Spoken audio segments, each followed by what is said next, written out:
pop on. I know it's late, and I know it's a work week, so I'm not expecting very many people to pop on. But I haven't had the opportunity to get many videos out this week, and so I need it for content reasons, and also just in case somebody wants to pop on and talk. I like hanging out with my people, and so anywho. My last live I did, what day was that? Maybe Friday. And we did, hi. We did, how are you, Cole? We did, no, sir. We did a live discussing resources. Oliver, come here. He is so bad. Why does he do this every time? I'm doing okay. I'm doing okay. The last live, hold on. Give me just a second.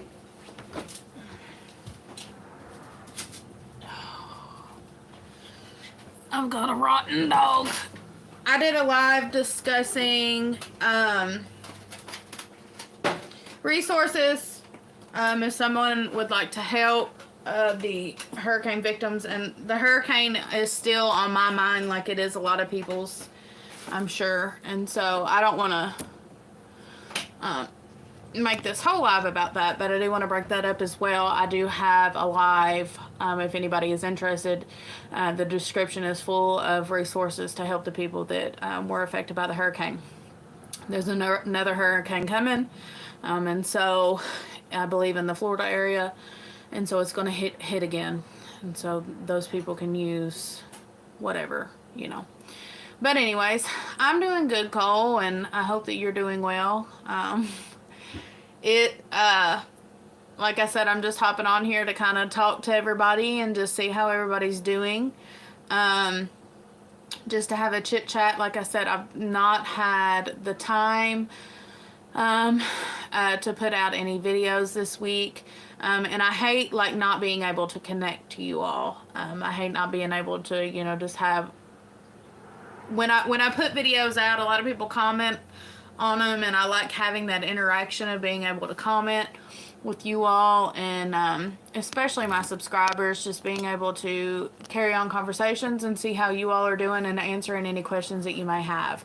I know a lot of people have been wanting curriculum videos of how we work through the curriculum, and guys, seriously, I have had it on my mind to go ahead and video some curriculum videos. It is just, it's one of those things though, like,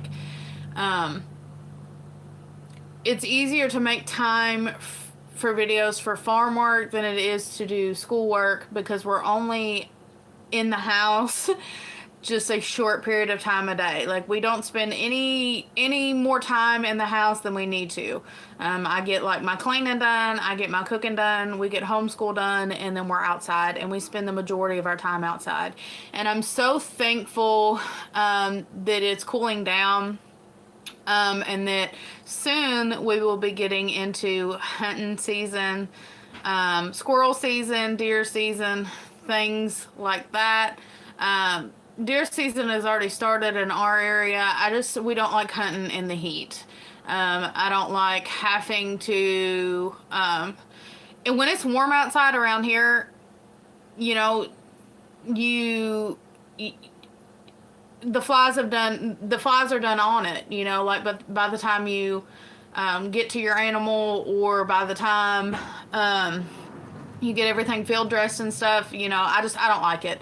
We like hunting, squirrel hunting, and all that when it's cooler outside, and that way you don't have to worry about, you know, flies getting on your meat. Ain't nobody like no flies on their meat, and so we don't like to hunt until it cools down. Obviously we have to stay within the season of hunting, but we just don't like to hunt until it cools down. And I feel like a lot of people are like that, but also I feel like a lot of people get really eager, and as soon as deer season's in, they want to be out in the woods and and doing it, and I mean that's cool for them. If they're okay with that, then that's perfectly fine. But I'm not a big fan of that. Neither is my husband. And so we just don't like it. Um, don't like processing meat outside in the heat. Same thing with like rabbit meat and stuff like that. A lot of people will process it just like in the heat of summer, and I just don't know how they do it. I know that a lot of them like soak them in ice water and stuff like that, or put them on ice, and that's just one more step that I don't know. I don't want to have to do, so we don't. We don't do it. We just wait till the cool. But I'd like to know how everybody else is doing, and if there's anything that you have seen on our channel lately that you've had any questions about, any videos in particular you would like me to do. It's getting into fall, obviously, so things are going to change on the farm a bit. Tours are going to be a little bit different. I had 15 chicks hatch. We lost one chick yesterday, but I've still got 14 chicks. So we'll be heading into winter, fall into winter with some chicks. It's crazy because most people would think that would be the worst time to have chicks, but where we are in the business of selling birds, chickens, the best time actually is to have chicks in the fall. That way you can sell them in the winter. There's only when fall hits and it starts cooling down, you can only usually ship them between now and June. Birds, it's not a fantastic thing to ship birds, especially larger birds. You don't want to ship birds in the summer. So you've only got about from now to June, and then of course in the springtime you've got from winter to spring, obviously. So you can ship birds in the spring and you can ship birds in the fall and the winter, but summer is not it. Especially if you're going, to places like Hawaii. We ship to Hawaii. We ship to some different places. And so Mexico, we ship within the United States as well, but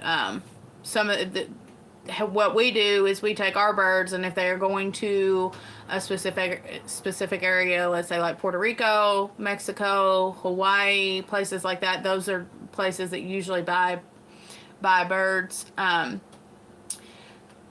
You ship to a place within the states, and then they have a person that knows how to ship, outside of the United States.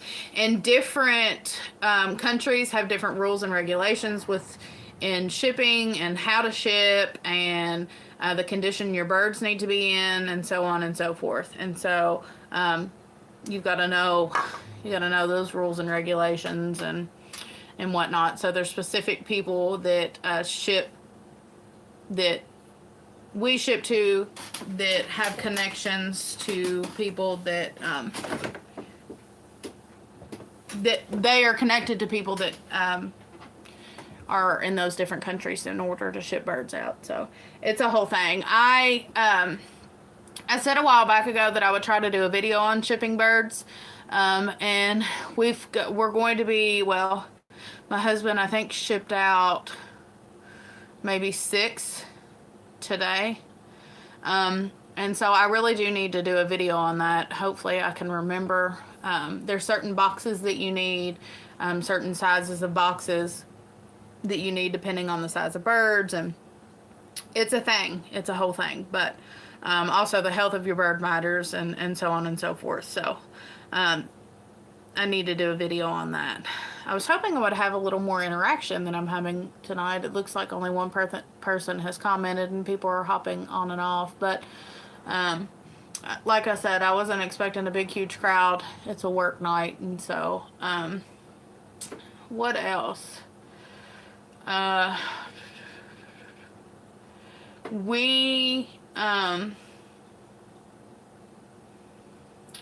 This fall as well, trying to think of what will be going on.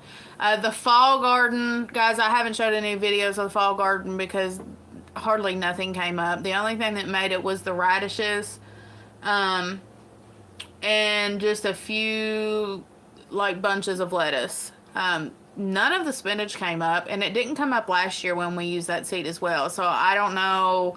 I think there was something wrong with the seed. And that is why it didn't come up, because actually more got planted than I wanted to get planted because the package ripped. And so it should have come up. Something should have come up, but it didn't. And if I'm being completely honest with you, I just I let the what's it called?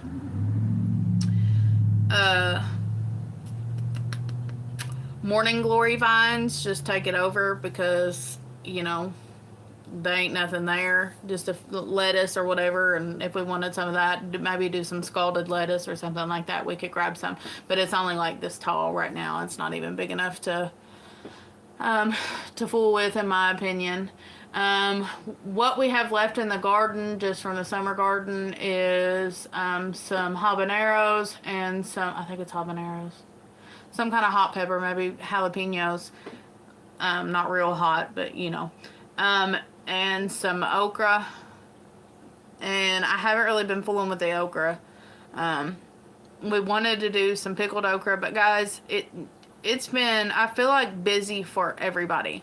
I feel like, and I say this every live, but I just feel like everybody's been really busy, and it's been no less busy for us. We've been super busy, and so some things have just fell by the wayside, and it is what it is. Trying to think of what else. The fall garden, the baby chicks. We'll be possibly doing more coon hunting videos, especially when it's a lot nicer hunting, like I said before, when it's cooler outside than it is in the heat of summer. It gets really hot, especially when you're out there hunting and walking, and you walk miles when you're hunting. And so hopefully we'll get some more coon hunting videos out. I don't know how well that was received, so if you did watch the coon hunting videos and you found them interesting, and you're playing back on this, let me know if you've seen the video and if that's something you all thought was interesting. I've talked to my husband about it, but unless there is some interest in it, we thought about doing just a whole separate channel for coon hunting, specifically because he goes more than I do. This channel is kind of just like my baby. I do all the videoing, I do all the editing, I do everything. I do everything. And that's perfectly fine, because that's how we had it from the beginning. I didn't expect my husband to involve himself at all in this, because it was going to be mine. And I'm glad that it is something that is mine, because it's something that is mine, something that I have and I deal with. But I think it would be fun to have a separate channel for coon hunting, or just hunting in general, just outdoorsy things, because I've married an outdoorsy man. I myself love to be outside. My daughter loves to be outside because she has been raised to be outside. But my husband loves to be outside. And he was raised to be outside. He was raised to be outdoorsy. He was raised by an outdoorsman. And so he does a lot of outdoorsman things. And I've tried to convince him over and over and over again to have a channel for himself. But I think if there was an interest, if there was a big interest, if people would actually, subscribe to that channel or follow that channel or would be interested in that channel, I feel like he would be more apt to want to do it. The thing about coon hunting is it's at nighttime, and so there's some things you can see, there's some things you can't see, and it is a lot of on foot, really quick things that happen really fast. And so I've noticed a lot of coon hunting channels do a lot of live hunts. I wish that we could do live hunts. That would be super fun. But we live in the hills and the hollers of Kentucky, and so majority of the places that we hunt I'm going to say 99.9% of the places that we hunt, there is no cell service, no Wi-Fi, like no internet, no nothing. There is no bars, because like I said, we live in the hills and the hollers of Kentucky. And so it would be cool to do live hunts, but probably wouldn't be able to do that. But I think that it would be enjoyable, to have a channel that's revolved around, just being outdoors, because we are an outdoorsy family. We are, a family that likes to hunt together, that likes to be outside. Probably, I think, well, last year our four-wheeler broke down, our ATV broke down. But I did some videos of us on that ATV, and we've discussed maybe, purchasing a dirt bike for our daughter, and I think that it would be really cool, to maybe go on some adventures together like that. We go on many adventures when our four-wheeler is not broke down. It's at the shop now, actually being worked on, but I think that it would be really fun, to do some more outdoors adventures revolving around ATVs and dirt bikes and things like that. I think it'd be, as much as my mama heart is scared. My husband was raised to ride dirt bikes and four-wheelers and, I can't even think, go-karts. You name it, he had it. Dune buggies, things like that. You name it, they had it. And so I've never, I've been on go-karts and dune buggies and things like that, but I never had what's it called? A dirt bike. And so I think it'd be really interesting for her to have a dirt bike. I think it'd be really fun, but also scary at the same time. But she is responsible, and so, and she's a responsible child for her age, and she understands rules. I mean, she drives a tractor and a four-wheeler, and I would trust her if I needed her to move a vehicle, in the yard or something. I would trust her to drive a vehicle. She would be like, have you ever seen those kids, or if you grew up in Appalachia, or you grew up as a farm kid, like when y'all were loading hay or out in the fields or whatever, or the child will drive the truck. She could drive the truck if she needed to. She could drive the truck, and if she could reach the pedals. She's she's a little short yet, but she could reach the pedals. But I trust her, and she catches on to things really, really fast, and so she can handle herself. It's just one of those things, that they can be dangerous, but also fun, and I think that it would be a good life skill for her. And I've said it time and time again, especially when it comes to just the discussion of how we raise our child and homeschool and stuff like that. I feel like common sense trumps book sense. Not that we stray away from book sense. She does book work every single day. She just got done doing some book work that she had to finish up. But common sense is more important to me. Her being able to have skills that allow her to be self-sufficient is more important to me than, like, I don't know, geometry, or maybe I shouldn't say geometry, but like something crazy, some, excessive mathematics or whatever. So we try to teach her more life skills, more self-sufficient things like hunting, gathering, foraging, growing her own food, outside of gardening, but gardening, producing her own meat, learning to process her own meat, learning cuts of meat, learning how to season food, learning how to cook food, learning how to preserve food. To me, those are the most important life skills.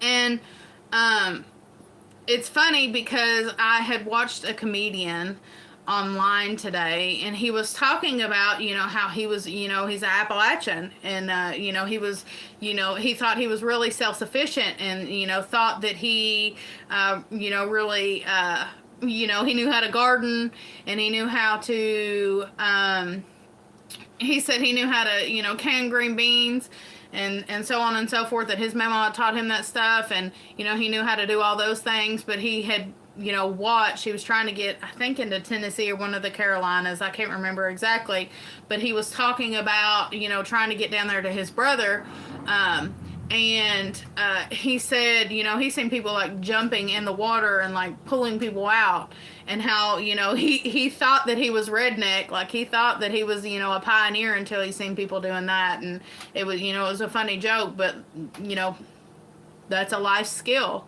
That's a skill that everybody needs, and I think life skills also, play into that as well. Being able, having some grit about you, I seen today, it was a joke as well, but this woman, was joking and said, he was talking about men, and she said, if he can't take you into the apocalypse, then, he's not the one. We're looking for men. The women that are not married are looking for men that can take them into the apocalypse. And, I married somebody like that. So I think it's funny, but the lack of like actual men out here in the world now, the lack of, like men that can, you can depend on, men that actually have life skills, have survival skills, men that, like, would like die for you, men that, would protect you at all costs, men that, like could forage their own food, that, know how to use tools is like dwindling dramatically. And I don't know why. Like, I do know why, but I'm thankful for, having somebody like my husband that knows those skills, that knows how to survive. Like, in an apocalypse, my husband could get us through it. Like, I firmly believe that he would be able to get us through it. Like, he knows life skills. He knows things that I don't know. Most of what I know, I've learned from my husband. But, like, he knows those things. And so, those are the men that, if you're not married, that's the man you need to be looking for. You don't need, what's that song that was going around? That guy, and that song about, 6'5" and finance. Don't worry about the finance guy. You don't need the finance guy. You need the guy that can, forage for his own food, that knows how to build, that can survive in the wild. You need the man that knows how to hunt and, like, can provide for his family in other ways besides monetarily, because honestly, like, what's going on with the hurricane and stuff, money doesn't mean anything right now down there. Like, money's not going to, get them anything. It's not money they need. They need, they need things, survival skills. They need things to keep them, going. And if you've never went like camping in your life, you're probably going to struggle. You're probably going to struggle if you're put in a situation where, being outside in the wilderness is your life now. And I don't say that to joke about what's going on down there, and I hope that didn't come off like that. But seriously, like, these are the skills we need. We need, like, common sense. We need survival skills. We need true grit. And to be honest with you, there's not many true grit. Which the hurricane, I hate that it happened, but if a hurricane was going to hit an area, if it was going to hit an area, the hurricane really hit a group of true grit people, because there's nothing more true grit than Appalachian people. They are the salt of the earth. They have survival skills, and that's why they're doing as well as they are. I've seen multiple videos about people talking about the Appalachian people and how they were down there to help them, and how those people are, saying, they're not trying to hoard food and take food that they don't need. They're saying, give it to the next guy. The next guy needs it more than me. And I seen a video the other day where a man said, I'm assuming it was a man. I'm pretty sure it was a man, but he had done a video And he said that, he's going from place to place and saying, hey, I've got food supplies, whatever, take whatever you need. And they said, we don't need it, give it to the next guy. And he said he went through so many people that he was like, guys, so you're going to have to take it because, everybody said that they didn't need it. And so that's true grit people. And that's a skill that is no longer like even in the vocabulary of people nowadays. The majority of people have no survival skills. They have no common sense when it comes to, just like surviving without electricity or without a roof over their head or, foraging for their own food. Can you forage for your own food? That's something that I need to get more to grasp with, and then that's something that I want to dive more deeply in is foraging for food. I know some things, but I don't know near as much as I should. I don't know near as much as I want to. But honestly, that's something that's a skill that everybody needs to know, is to forage for their own food. And I plan to teach myself and my daughter how to forage for her own food. Looking at a plant and knowing the name of that plant and knowing what it is used for and what you can use it for, and medicinally or just eating it or whatever. Like, is it poisonous? Is it not poisonous? These are things that we need to know. These are skills that we need to know for survival. And you hear about all the time. They told us growing up, where we were raised up in the mountains, where we were Appalachian, where we were hillbillies. They told us the people in the big cities, and of course the big city to us is like New York City. Like we always said, those people in New York, if something happens, they ain't gonna know what to do. They're never gonna survive. And that's the truth. People in big cities ain't gonna survive. The majority of people are not gonna survive. And before COVID happened, I think a lot of people were like, struck really hard when things happened and there wasn't food in the grocery store. But why? Like, yeah, it's scary, but they had an actual fear about it because they didn't know where to get food. They didn't know how to get food. They lived in an area where they couldn't get food. And that's scary that there's people out here, like that every day that don't know where food comes from. Don't know. And still to this day, people have separated themselves, and I've talked about this so much, have separated themselves from food so much that they don't, realize it. Even people like rabbit, for instance. We'll talk about rabbit. We raise rabbits. We raise rabbits for meat. We raise rabbits for resale, what have you. People will still look you straight in the face like you're a crazy person for eating rabbit. But rabbit is protein. It's meat. It's a clean source of meat. It's the fastest, in my opinion, I can't think of a faster producing meat. As in quantity, as in how quickly it matures, and comes to weight. Like, it's, it is the meat. Like, it is, your best, the best kind if you're, raising your own meat. But people have separated themselves so much from that the thought of, like, processing a rabbit to them is straight up, like, pure evil. Like, they can't even fathom how you possibly could eat a rabbit. But guys, it's food. It's food. You're raising it for food purposes.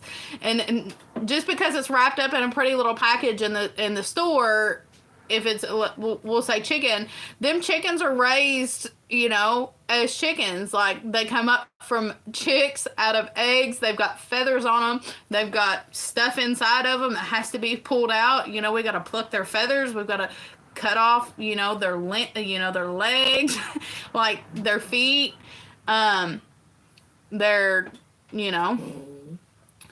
there's, that they are animals. And so people are so separated from what actual food is that I think that people, I know that people had a misconception that like these things, even if they ate meat, it was like they were never animals to them. But they are animals, and we've got to be thankful for the life that they've given us.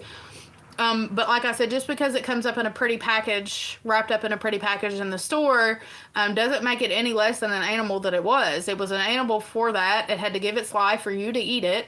And so, it's just, and people want to put like that on rabbits, where we raise rabbits. They want to say, oh, well, they're so cute, but they're food. They're food. And, it's not that I've completely, like separated myself and I don't realize that this is a life, and, it's sad to, lose that life. And I hate to say that you like get hard to it, like your heart gets hard to it, but it does, after you've seen so much, loss of life, so much passing. And if you farm for extended period of time, you're going to see loss. Like, you're going to see loss, and it's sad. And I remember when we first started farming, my husband was raised up on a chicken farm, and so we raise chickens now, and he was used to seeing like things pass away and things like that. And I remember at first, like when baby chicks would pass away or older hens would pass away, I would like be scared to grab them. Like, I would freak out and be scared to grab them out of the coop. Well, I just picked up a baby yesterday, and not that I was like, oh, it wasn't nothing to me, but, I was sad. I was like, oh, I'm sorry, it passed away. Now let me just grab it out, and, we'll throw it into the woods and something will eat it.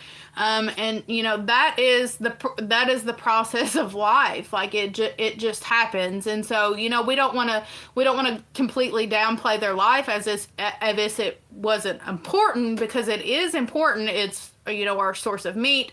It sustains our life by, them giving theirs. But you want to separate your mind and not think, oh, it's so sweet and it's so cute. And because animals are not pets. Farm animals are not pets. No matter how many Pinterest pictures you see of sweet little cows with bows in their hair, and Instagram posts that you see of people having cows up in their house, those are not meant to be pets. They're meant to be meat. That's what they are. Chickens in people's houses, that's insane. Rabbits were originally domesticated for meat purposes. They weren't domesticated for pets. And like, I've got pet breed of rabbits. Like, we have mini Rexes. But they make wonderful pets. I'm not against people having them for pets, but like, they're food at the same time. And so people need to separate their minds and not think just because it's, a baby, or just because it's, a cute little thing, that you need to bring it in your house and like protect it at all cost. And, we have to have these things to survive. And so we don't need to separate ourselves, completely, where we have just a cold heart and think, this life doesn't mean anything, because it does. But we don't need to you get wrapped up in it so much that, it becomes a pet to us. Cows are not pets. They do not need to be in your house. Someone here locally had a boar, goat, buck in their house. And, we had boar goats and we had boar goat bucks, and then things are mean. They're a meat breed of goat, and they are mean, especially the bucks. They get very large. They get very territorial. They hurt you. And they can hurt you severely. I've been hurt pretty bad by some bucks, not as bad as other people, but, they could kill you if they wanted to. They could hurt you severely if they wanted to. And so let's not make things like that pets, because they're not. They're meant for food purposes. There's a reason they're called a meat goat. There's a reason that cows are as large as they are now, because down through time they've been made to produce a large amount of meat. Same thing with chickens. There's chickens that produce a large amount of meat. Do I necessarily agree? Hello. Do I necessarily agree with some of the meat breeds that are out there, like the Cornish cross that get so big that their legs break and they lay in their poop and stuff? No, I don't necessarily agree with that. I personally don't think that I would raise Cornish cross breeds. I don't want to say never, but they're just not my favorite. But we do raise Brahmas. Brahmas is a larger breed. It takes a little bit more time to get to, the size that we need them at, but that's okay. I'm willing to be patient and wait that time that it takes for them to get a larger size than to watch them things suffer. And that's where I think that that's where people really get upset. I think that people think just because you're eating them for meat, just because you're processing them for you to have, that that you're evil in some way and you're mistreating them. And I've heard a lot of people, little homesteaders, say it this way, and I agree with what they say. I've heard Justin Rhodes say it a lot. I think is who it is. They only have one bad day. The only day that they have is the day that they pass away, and especially with rabbits and stuff, rabbits and a lot of if you're processing them correctly, they're not going to feel that they're not going to feel pain very long.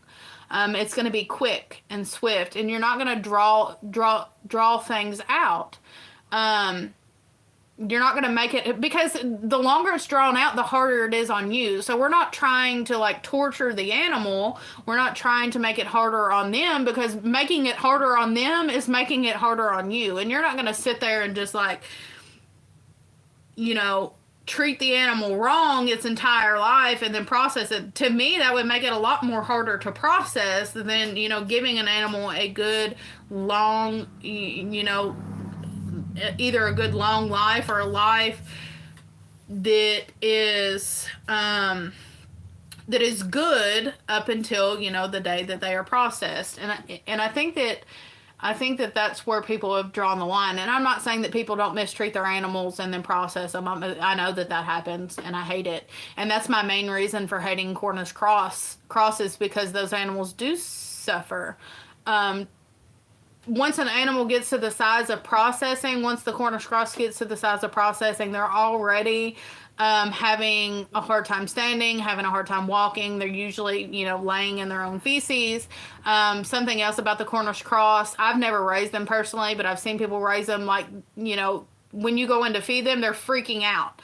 They're constantly starving, and their metabolism, they're constantly acting like they're starving. I don't like that. That's honestly, in my opinion, a form of torture.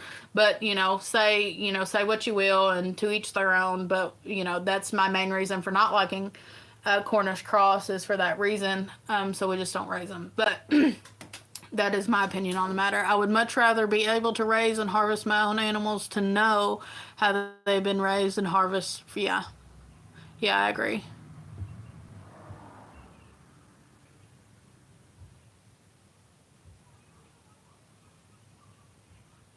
Yeah, and the people that you should have a problem with are the places that you're buying your store meat from. That's the people. Don't pick on the homesteader that's raising their animal in a clean, proper area where they're being fed and loved on. And here's the thing: is a lot of homesteaders have kids, and I don't know about you all, but especially the homesteaders out there, ain't your kids wallering these animals and loving on them, and rubbing on them and loving them, and so we just had 14 chicks hatch the other day. I believe my daughter has had every single one of those chicks out and had them in her Barbie cars. And holding them and loving on them and wrapping them in socks, and just loving on them. And I would much rather see an animal have a life like that and then have one bad day, the day that they are processed, than see an animal treated badly its whole entire life and then processed. And so that's who we need to be. That's who we need to be worried about. We need to be worried about these large companies that are producing this meat and putting that meat in the grocery store.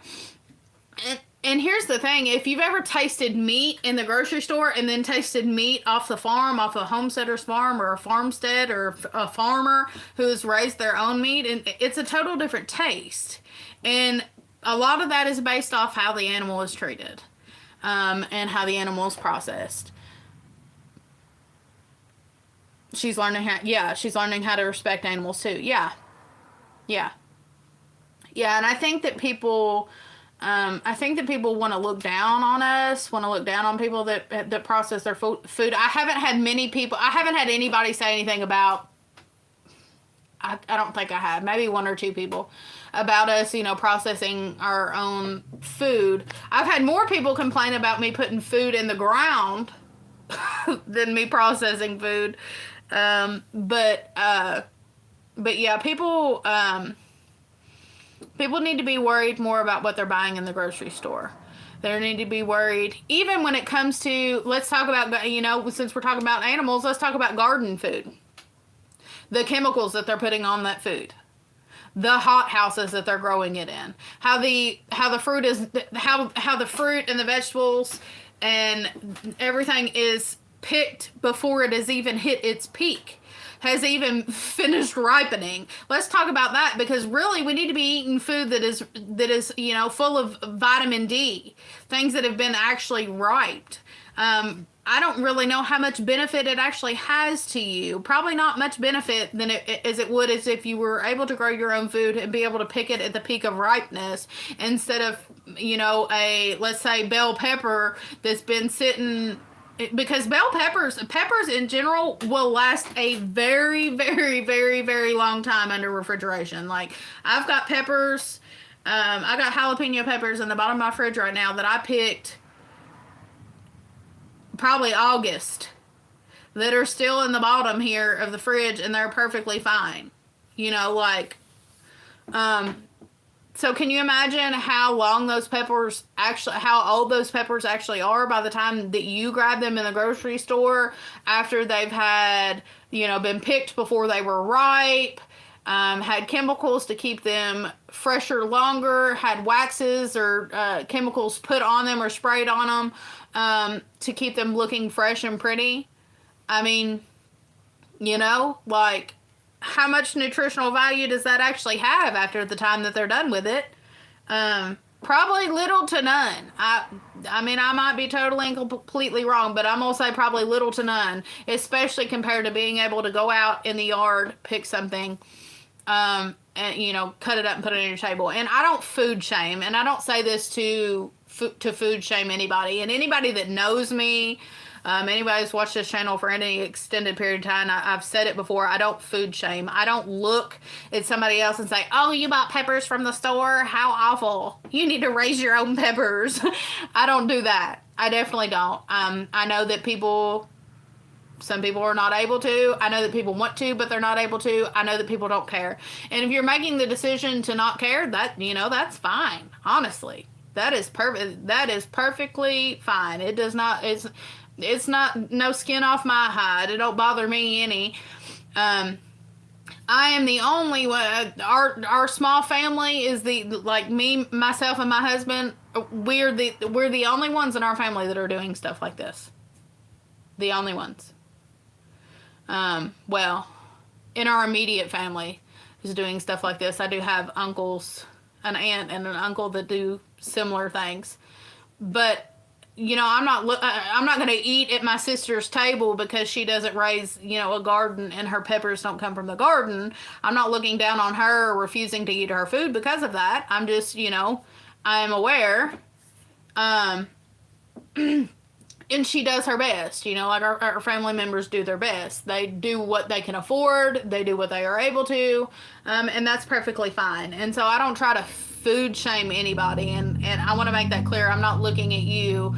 Let's say you buy a pepper in the store, peppers in the store. You buy everything in the store. I'm not looking at you and saying, well, you're an awful person because, you buy peppers in the store or whatever. But, I just don't think that it's the healthiest option, but that's okay.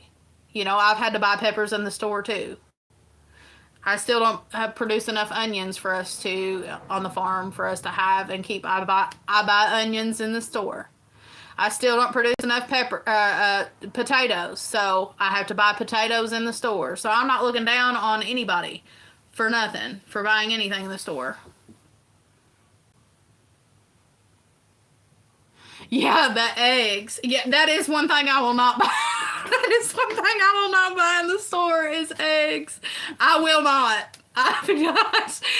We eat eggs every single day. We have chickens.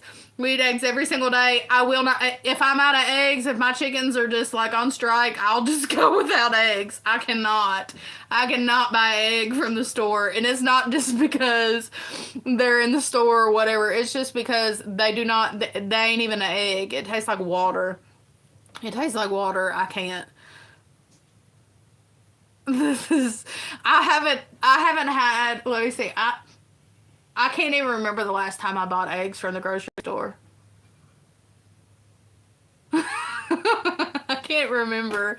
I cannot remember the last time, but it's been a good long while. It's been so long I can't remember it, but no. It's just water in the shell.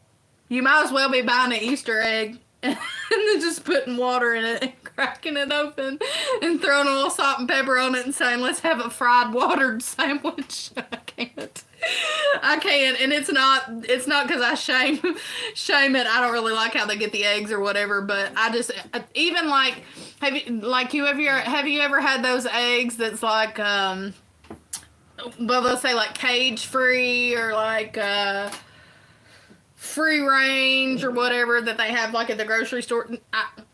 I beg to differ. Because anybody that's actually raised cage free or free roaming chickens knows better than them water eggs. That all they're doing is charging you extra because the eggs are brown.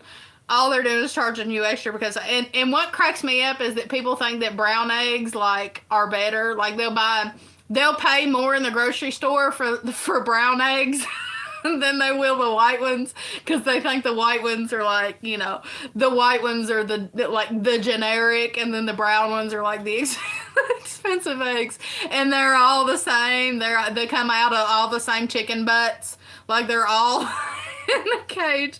It's just a different chicken breed. That cracks me up. Our eggs were so dark yellow and thick. Yeah, I tell my husband all the time, like, an egg from the farm, like, when you have an egg from the farm, after you've ate your egg on your plate, you gotta scrape the egg yolk off the plate. Like, you gotta scrape it. Soap don't even get it off, you gotta scrape it. You buy an egg in the grocery store, that thing you run it underwater and it's gone. Like, the yolk, I will not buy. I do not buy. What's her name say? The tomatoes from the grocery store taste like disappointment. Eggs from the grocery store taste like disappointment. It ain't even an egg. They lying to people. It's not an egg. They are like artificially yolkinating them eggs with water. It's not. It is not the same. I will not. I cannot. And so if we ain't got if our chickens go on strike, guys, we're just an eggless household. We are just an eggless household. I cannot buy eggs from the grocery store. It's a waste of money. And what are they charging now? Like $6 a dozen for eggs? I'll just spend my $6 on something else. Spend that $6 and buy some baby chicks to feed my egg addiction. I am not. $7.50. Oh my gosh, $7.50 for 18. What'd you say? Eggs that didn't come from our chickens, but it's trash. I miss them. For the organic brown, yeah, the brown makes them organic. It cracks me up because there ain't nothing in the grocery. You ain't gonna buy no organic nothing in the grocery store. The grocery store section of eggs just because they're brown. My husband still to this day will, like, with our chickens, he'll say because it's been pushed in people's head that they're like, and he's a farmer. He's a farmer and he knows better. He'll be like, I want some of them brown eggs because they're better. And so if you know, like, he's been told his whole life, like, the brown eggs are better. So, if he says that, then there's people that have no clue what they're even talking about. I think he just says it to aggravate me. Those people that are going into the Walmart, see city folk going in the Walmart, seeing a brown egg, they think for sure that, like, it's better. But guys, it ain't the color of the egg on the outside. You need to be worried about the color of the egg on the inside. You need to be worried about what the yolk looks like and not what the outside of the shell looks like. We've got chickens that lay white eggs, and their eggs taste exactly the same as the chickens that they're standing next to free ranging that have green and chocolate and blue, and they all taste the same. It doesn't matter the outside, it matters the inside. But yeah, the organic brown eggs gets me every single time, especially when they say cage free. Because I've seen people, like, buy the cage-free eggs, and then they go to crack them open, and, like, cage-free organic eggs are, like, even more expensive. Like you saying $7.50 for 18. I'd hate to see what the cage-free organic whatever eggs are right now. But, like, well, hold on. What are these? Because people save me cartons. These, I believe, are organic. Yeah. These say they're organic. Okay, it says natural, cage-free, grain-fed, large brown eggs, grade A. And it was probably, let's see. What? From hens raised in humane environment with vegetarian feed. Eggs do not contain added hormones. I know they lying. I know better than that. I didn't see the eggs that were in here, but I can guarantee that they don't look nothing like this. That's actually in here now. That's a cage-free, organic fed. And how are they organically fed, but also fed a vegetarian diet, but not in a cage? It says cage-free. So that means the animal's down on the ground, right? Well, the animal would have to be down on the ground outside eating bugs if it was cage-free. Yeah, I don't believe it. I don't believe it can be vegetarian fed either. Vegetarian, they muscle them? Yeah. It can't be vegetarian and cage-free and organic all at the same time. Bugs aren't vegetarian. Have you seen that video where that girl says that she's vegetarian, but she eats eggs as long as they're vegetarian fed? Have you seen that girl? She's like, I'm a vegetarian, but I eat eggs to get my protein in. She said, but what you want it to say is if it's organic and truly, look, organic, cage-free, grain-fed, but then it's also vegetarian. It ain't even possible. They lying on something. They lying somewhere. I doubt their egg looked like this though. Their eggs didn't look nothing like that. Ain't no way. That egg, look at that honking thing. That's out of my Brahma hen. She's a Brahma cross. She lays big old eggs. She lays big old eggs. But yeah, they lying somewhere because they ain't vegetarian fed, but also cage free on the ground and organic. They ain't lying. Oh, you're joking. Not know the difference between lamb and beef. See the separation. See, they can, like, you know why they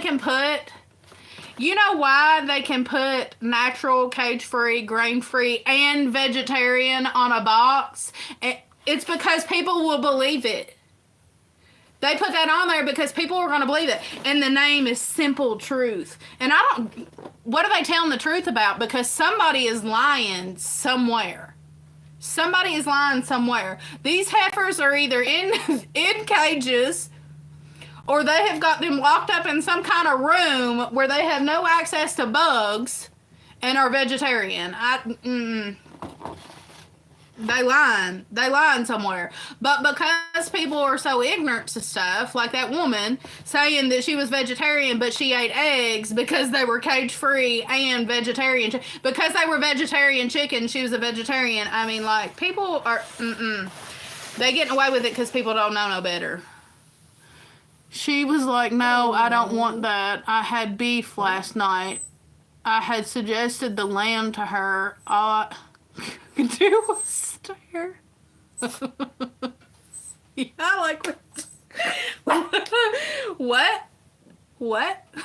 So I would be like, okay. I would have just, give her the lamb. And she wouldn't have known no different. But yeah, people are, that their ignorance is not bliss. Yeah. Well, my sister, it's funny. It's funny because there's a restaurant here in our largest city. Well, I guess it ain't our largest city. It's one of our bigger cities. It's called Lexington, Kentucky. A lot of people have heard of it. There's horse races and stuff that goes on. And the Backstreet Boys, Kevin from the Backstreet Boys, you know the Backstreet Boys, right? Kevin from the Backstreet Boys is from Lexington, Kentucky. Kevin and Brian. They're, cousins. Kevin and Brian are cousins. Okay. Kevin comes in. It was around Christmas time. Kevin comes in. He's a Backstreet Boy, right? So he's got money. He comes into this restaurant. And my sister is there. And of course, she's fangirling right now. And his wife is with him. And anyways, the restaurant is like a Mexican type restaurant. She wants something that is like fish. And she wanted like a fish dish, okay? And so she asked the waiter, she said it needs to be, I can't remember how she worded it. But she wanted like ocean raised fish. Like she wanted fish out of the ocean and not like, what is it called? Where they like raise fish, for, like meat purposes or whatever. But anyway, she asked him, and that waiter was like, I don't know. I can go ask the chef or whatever, if it's like wild caught, that's what it is, or farm raised. And, he comes out, the waiter comes back out, or the waitress says it was farm raised, it's not wild caught. And she's like, well, I don't want that then. But like, you're at a restaurant, just like a common food chain, she went into a common food chain restaurant in a town that is nowhere near the ocean, and asked for wild caught fish for her taco. It was probably like tacos. And, my sister's like his wife, Kevin's wife. She's like, I just asked for wild caught fish in like the middle of Kentucky. And so that's how people with money are, though. Like, I don't blame her for like wanting wild caught, but she ain't gonna get it. Yeah, wild caught is still in pens in the ocean. Yeah. Yeah, and what is wild caught? Because honestly, I've had fish directly, like from the piers in Florida, from the ocean. I've had tuna in a can. I've had fish caught down in the creek down here. I mean, it's all the same. It's all the same. I don't know. They ain't gonna be no place around here though that's got, like wild caught fish. We are not. They probably live in California. We are not in California. We are in Kentucky. But it was funny to my sister that she, asked for like wild caught fish for her tacos, in the mountains of Kentucky. I'm sure there's places that's got wild caught food, but it ain't a Mexican food chain that's got that. So who knows what she got? She probably got some wild caught beef. Caught straight out of the pasture. What is it? The cage-free, grain-fed, vegetarian beef. It's probably what she got. That's probably what you got, the cage-free vegetarian beef. Grain-fed vegetarian beef. And here's the thing, too, is, like, the labels that they put on food, like, people believe, like, what they say. And it's actually very misleading and very sad. Because where I live in a farming area, there's people that actually, you know, like raise beef. There's people that raise beef organically. There's people that raise beef without any hormones. There's people that raise beef, you know, without antibiotics or, you know, whatever. But I don't think people realize what grass-fed beef actually is. It only has to be grass-fed for like the last, I don't want to say, I can't remember exactly what the time period is, but in order for them to slap grass-fed on a package of beef you buy in the store, it only needs to be grass-fed for like a short period of time. Like, it's not grass-fed its entire life. If it was grass-fed its entire life, the farmer would never make any money. Like, they can't produce... Like, if you go to Walmart and I don't know if Walmart has grass-fed beef. I don't know. I ain't been there in so long. But let's say they've got a package of beef at the Walmart when you walk up to it and it says grass-fed beef. That grass-fed beef that you're actually eating there is only been grass-fed for just a short period of time. The period before that, it has been grain-fed. It only has to have a short period of time that it is not, you know, grain-fed. My uncle used to raise, he tried to raise beef without antibiotics or anything like that. And it's nearly impossible to raise beef without antibiotics. Not saying that it can't be done. It is done, but it's really, really hard. And there is a pool time for antibiotics, and where I've raised meat animals, such as goats and stuff, every once in a while you'd have to give them antibiotics, especially like boar goats. If you're raising like a pure breed or like a full stock breed of any animal, they're going to have a weaker immune system, because all that purebred means, all that a full, you know, like a full pedigree or like a full stock breed means, is just that they're inbred. That's all that it means. You can't get a purebred...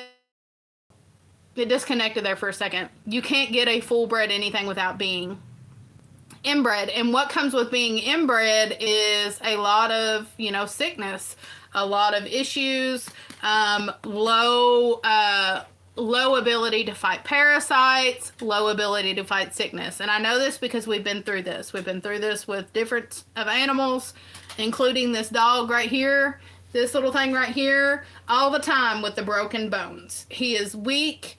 He has really bad teeth. He is a purebred dog. And all, like I said, all that purebred means, all that full blood means is inbred. You know, like, he might not be inbred close, but he's still inbred somewhere down the line, and that weakens the line. And so because of that, if you find grass-fed beef, I got off subject there, but if you find grass-fed beef, just know that it's only been grass-fed for a shorter period of time than it's been grain-fed.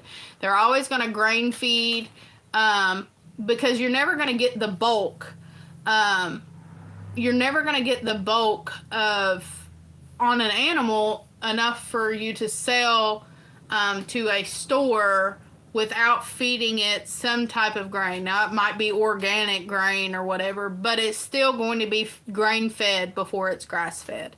And the same thing with, like, people don't like antibiotics and hormones and stuff in their food, and I agree with not putting hormones in the food and such, but to raise something with that, to be able to raise an animal without antibiotics is very, very hard and very, very expensive. You lose a lot of animals in the process. So, you know,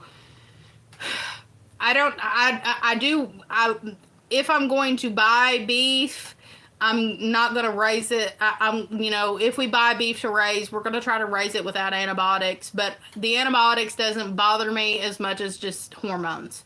You don't want animals with hormones in them. The antibiotics is going to be a little bit different because I know how hard it is to raise animals without antibiotics. Sometimes they need it, sometimes it happens.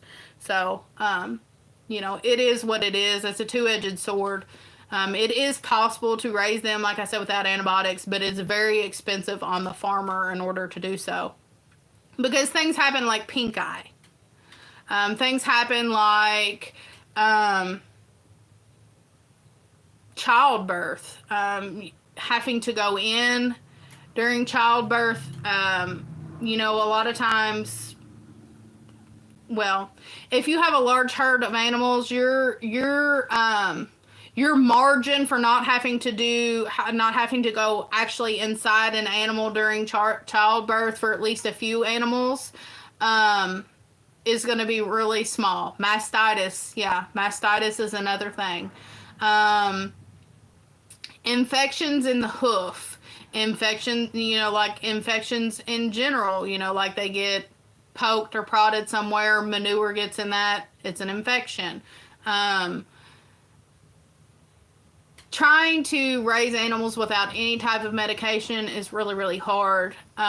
Trying to produce animals without any type of antibiotics or any type of medications is really, really hard, especially if you're trying to produce purebred. Like I said, if you're trying to raise a purebred, like let's say you buy a herd of Angus. They're purebred, pedigreed, full stock Angus.